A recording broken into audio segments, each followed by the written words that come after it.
Hello, everybody. Welcome to another episode. I am so beyond honored to have Miss Michele Gay here. She is not only the co-CEO and founder of LimeLife by Alcone. Holy cow, my heart's pitter-pattering. She's also a mother of three, and she's here to just kind of tell us what LimeLife is, how it got started, where she sees it going. I've heard this a million times, and I swear I could hear it a million more.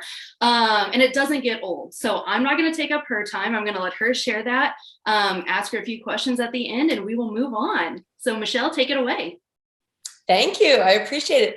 Oh, every time I tell the story of how LimeLife started, I think of something else that happened, but it truly was a whirlwind. But many people may know this already, but my family has a company called Alcone. We're based out of Times Square, New York City, and we sell the best makeup products to professional makeup artists. That's what we do. And the way we do that, the way we find our product line is we actually comb the globe, finding the best of the best. And oftentimes it's pro makeup artists who are like, did you try this? I got this in Australia. Did you try this? I got this in Germany. And it comes from all over the place. So we really are curators of beauty, and we bring things in. And if the feedback isn't like glowing, we don't sell it. If you've ever walked into our shop, which many people have, it's tiny.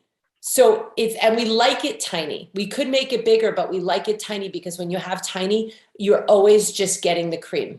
It's always there. So we started this because I thought, well, makeup artists are constantly using the stuff in their kit, which we sell them. And their customers are like, how do I get that? What do I do? So they're constantly coming into a store saying, okay, my makeup artist gave us this. We're thinking to ourselves, wouldn't it be nice to give them some sort of, compensation for recommending us? Wouldn't that be lovely? So we started thinking about how we could do that. But we're a tiny family business. I have 4 siblings. We all work when we need to, and we have a small staff. But we thought, what if 1,000 people want to do this? How would we teach them how to do this and support them in being successful in this? And then we thought, well, maybe we could put them in little teams and pay the team leader to help train them and teach them how to do this. And we were like, I think we just created a direct sales company. And then my initial reaction, which I'm sure you've heard, Jessica, was like, no, we cannot be in direct sales. Like pro makeup artists, I don't think there's anyone who is more against the direct sales sort of model than a pro makeup artist. But here's the thing that makes no sense. When you really look at it, it makes no sense. But anyway, I'm like, all right, I'm stuck on this stigma. Let's put it back together. Let's put all the pieces back together. So we want flexibility. We want them to be able to work when they want to work and how much they want to work, earn what they want to earn. If they want to be in leadership, they should have the choice to be in leadership, but they don't have to do leadership. They can just sell. We want to make it super clear on how to make money. If all of these things, we put it all back in the mixing bowl. We mixed it up, put it in the oven. Out came a direct sales company again, right? And I'm like, okay, what is my issue here? Like, why am I against this? Now, here's the thing. My sister is a pro makeup artist. And she was diagnosed in 2010 with multiple sclerosis.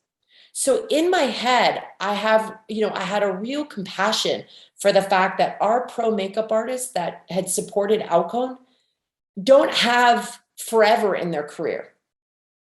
Their revenue stream is feast or famine throughout the year, and it is not a lifetime. It's not a career lifetime.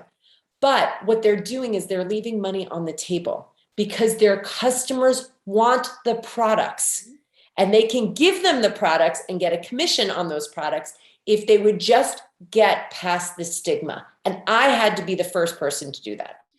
I had to be the one that said, you know what, this doesn't make any sense that I'm against this.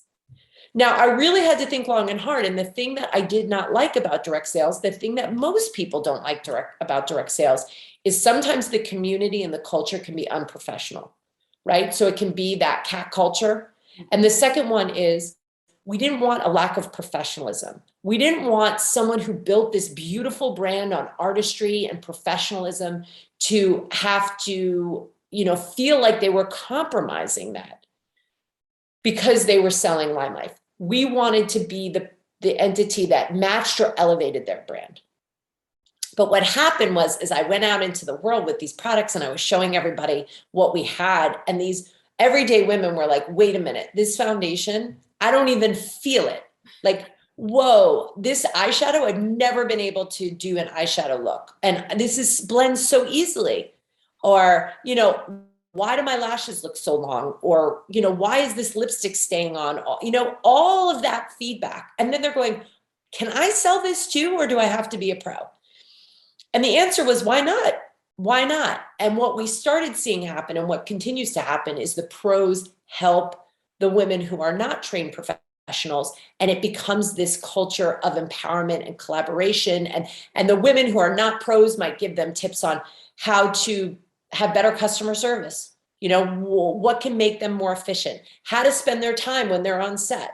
So there's a real give and take. And our philosophy here is that when each of us rises, we all rise. We want all boats to rise. So what we do is we feed the pond, right? And then everybody rises. So that's really what we have sought to develop. And I really do think that we have done that.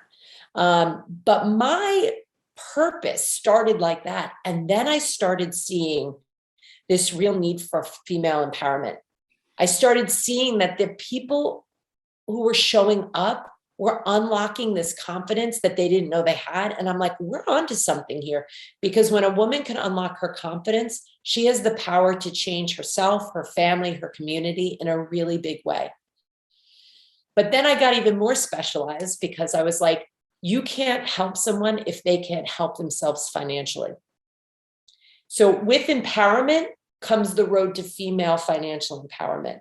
So it's a big, even though it seems like I'm getting more granular, I'm actually expanding the idea to financial empowerment. And we've seen lots of people who never thought, and I'm not talking top leaders, I'm talking people who never thought that they could create a revenue stream for themselves that kept them financially above water, or doing something they never thought they could do, getting a trip for their family, all of that. Every one of us has different financial goals. It could be that an extra $100 a month changes our stress level. Amen. It could be $500. It could be $5,000. Everybody has a different goal.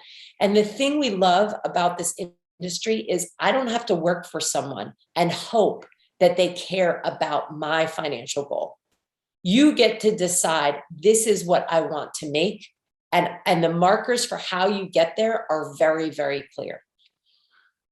So is that, sometimes I go on these tangents, Jessica. I could hear this story 100 different ways and 100 different times. And it just always something else hits home. And just like you were just talking about, it's not top leaders. And I saw your coffee chat earlier this week, that a certain percentage of our field is in that, hey, I just need a couple extra $100 a month and I would just be so much less stressed. And it's crazy, the past year, the confidence that I've gained because of this company, the things I'm doing, like interviewing the CEO of the company, I would have never had the guts to reach out to a big fish before or do anything. And it's actually led me to a sales career outside of LimeLife that I'm like, what? This was never my jam. What? And it is crazy to see, wow, I don't think I want to work for anyone the rest of my life, and see what, there's a possibility here. And I think it's so important to just show people there's another option. It doesn't have to be everything for you, but it's an option to show you what you're capable of. And I love that you guys have done that so well. You guys take care of your beauty guides hands down better than any other company I've been a part of or seen friends in. And I respect you so much. I appreciate you so much. If people want to hear a little more about LimeLife or about you and how this company got started, where it's going, where can they do that? Well, that's a great question. I'm 49 years old, so my social media presence is a little thin. Like it's not authentic to me to just be on social media all the time, but I do engage in Facebook and Instagram. my daughters are like, Mom, you have like no followers. And I'm like, I think you're supposed to post more if you want more followers.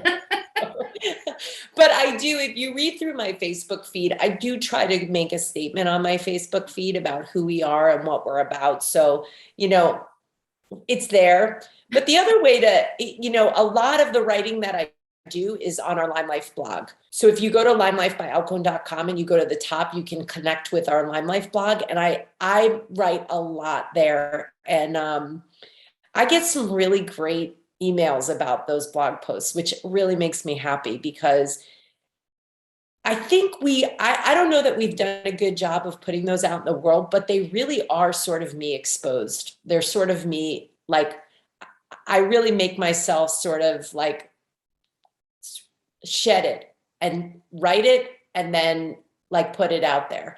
And I think that has been a really interesting process for me. And I love that. I always see it on LinkedIn. I'm like, click, let's read this. Oh man, let's not cry today, but let's read this. Oh, thank you. Thank you. What do you do when you're feeling either unmotivated or you're just kind of like, oh, not another thing? I know we've just gone through a few things with the company and you're like, when will it stop? What do you do to just pump yourself back up? Really, I turn off. Love it. I turn off very easily. I had an interesting journey with this. When I first started LimeLife, for the first maybe year, I became an insomniac. My son was 3. I had a 3-year-old, a 5-year-old, and a 7-year-old. And I couldn't sleep. My brain wouldn't shut off. And my husband, bless him, like, we had made the decision together to do this. Mm-hmm. But he really had to put his job on the back burner to support us to do this. And it was like, we didn't know what we were doing. We didn't know if this was going to help us financially. We didn't know anything. But when I explained to him what was in front of me, and I said, I feel this calling to do this. I don't know why. It doesn't make any sense. Like, I was commuting 2.5 hours each way to go to Alcone. To even suggest this idea was insane. But for some reason, I guess in the way that I was talking about it, he just looked at me and he's like, I think you have to do this. I think you have to give this a shot. I think this is a great idea, Michelle. I think it really can help women. And I was like, okay. And I kind of just stumbled on this. But it became like almost like an obsession for me to solve every problem. And my to-do list just kept going. So finally, I had to like dive into, how do you create boundaries? How do you disconnect? How do you keep your family the priority when you need to work a 12-hour day? What does that look like? So I really went on this journey, and some books that really helped me was The Happiness Project. I read 10% Happier, which was about meditation, really like that. But it was the book Thrive that convinced me that what I was doing was actually hurting the success of LimeLife. It's by Arianna Huffington. And it's a fact-based, data-based book on how you should work less, smarter, happier, and you'll see better results. And that actually is that is also an element of direct sales, you know? And I love that LimeLife does a very good job of even training on those things. We can preach it all day long, but we actually do a very good job from the top down training. Hey, boundaries. Hey, here's all of these challenges, but hey, if you don't have the space, like, seriously, don't do it. Like, we don't want you to. If you burn out, it's not good for anybody. So I love that about us. And I love that you made it like, I'm a real person. I'm up here, but I'm this real person. I'm a mom. I had insomnia trying to take care of 3 kids, work this job. And a lot of us are still in that Monday through Friday job thing. We've got to juggle, a job or freaking long commute, whatever it might be. What advice do you have to the woman who's like, I already do this. I have these kids I got to take care of. I don't have time, but I know there's this thing on my heart. It's telling me there's more. What advice do you have for her? I know that's a loaded question. I mean, the thing that I didn't realize before we started doing this, the thing I've learned from this community and this experience is we all have more inside of us. Now, that doesn't mean we have more time, because we can't create more time, but we actually have more potential in us. And for many of us, we try to suppress that, because if we don't have the time, we think to ourselves, I don't have the time to unlock that potential, or I don't have time to do that project, or I don't have time to feel good about myself. But what that does is it actually bleeds into everything you do every single day.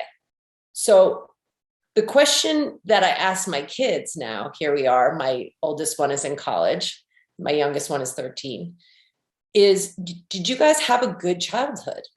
Do you feel like I was a good mom to you? Because I did work a lot. And it's so interesting because my daughter wrote a whole college essay on this. Oh, I And love I that. burst into tears when I read it. And it was her watching me do this and how it impacted her. I just got goosebumps. That is so amazing. Yeah. Yeah, it is amazing. And I asked her if I could share it with everybody. And she said, when I get into college, and then I just forgot to share it. So I should share it. But really what that taught me was like, I loved being a stay-at-home mom. I loved that job. And I loved it because my kids are my priority for sure. But as my own self and as my own woman, and now that they ignore me, they don't, they're not even around me, I have this thing that I can be really proud of. And what I didn't realize is it wasn't a selfish choice. It actually was a choice that helped them become more capable. It helped them dream bigger. It put them in a growth mindset. I mean, they can whip up dinner and they can, they're fearless.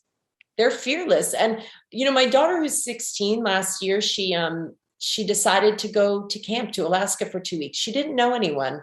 She just signed up to go to this camp. And I said, are you nervous about going to this thing for 2 weeks? You don't know anyone? And she's like, no. Why would I be nervous about that? And I feel like some of this fearlessness, the things that I had, I couldn't be afraid of anything. I had to be fearless. People were counting on me. I didn't realize they were watching and learning from that, but they were. Oh, So that is so amazing. We've got 50-year-olds that won't go to camp alone or anything. So. I'm like, wow, that's amazing. I'm not sure. I definitely wouldn't have done that at 16. No. And yeah. So looking back on it now that I have some distance, I can say that for every single person out there, it's not a selfish choice to want more for yourself. There's nothing selfish about that, because what happens is everyone is positively elevated from that choice in your life. Everybody. Amen to that. I feel like my biggest inspirations in most of these companies are the moms who are doing this with small kids watching, because if they can do it, why can't I when I have a cat? Like, keep going. And then my empty nester friends, they waited their whole life taking care of a family. And I feel like that generation was so stuck in you stay home, he goes to work, you take care. And it is, I got goosebumps again talking about it. I'm going to meet up with some of them after this. It's just inspirational to watch them break that generational thing. I don't want to call it a curse, but curse, and just break through and see what they're made of and see like, oh my gosh, I could have been taking care of myself for the past 30 years, but choosing to now make the rest of their life the best of it. And it just, I just get goosebumps every time I talk about those women, because it just lights me on what? fire. You totally hit the nail on the head, because I have these calls with these women we have like an over 50 group. It is so fun. Oh, I love that. First of all, they don't care what they don't care if anyone judges them, which is so refreshing. Yes, right? it is. They really don't care. And they are so like they know how to have fun at a party with their friends. They really do. And they do this because they want something that's going to be fun, and they love it. It's and not for about themselves. anything. Finally, they're like, damn, I gave everything. Exactly. So well, Michelle, this has been a blast talking to you. We'll tell these people bye, and then I'll get off of here. Bye, bye guys. everyone. Thank you for tuning in. Bye.